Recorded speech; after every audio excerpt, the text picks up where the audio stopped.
Au Gour de l'Arche, un camion bleu attire le regard.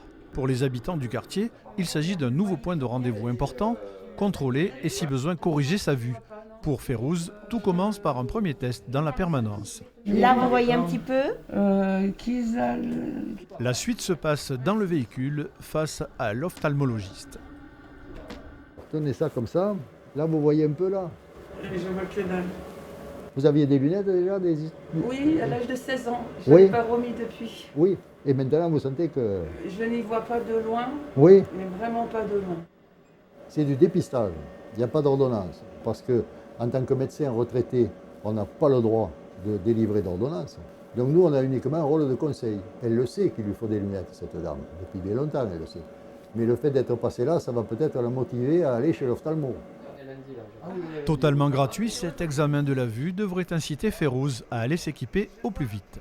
Monsieur a été très gentil, très agréable.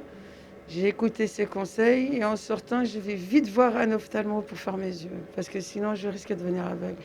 Ce véhicule tout neuf a été financé à 90% par le Lions Club avec une participation modique du Grand Périgueux. Coût total avec l'équipement 140 000 €. Avantage, la mobilité. On a trouvé que c'était beaucoup plus judicieux de venir au-devant de lieux plus ou moins défavorisés au niveau de centres sociaux où on pouvait réunir des gens qui en avaient véritablement besoin. Prochain rendez-vous du bus de la vue, demain à Coulommiers-Chamiers et mercredi à Boulazac. Très bien.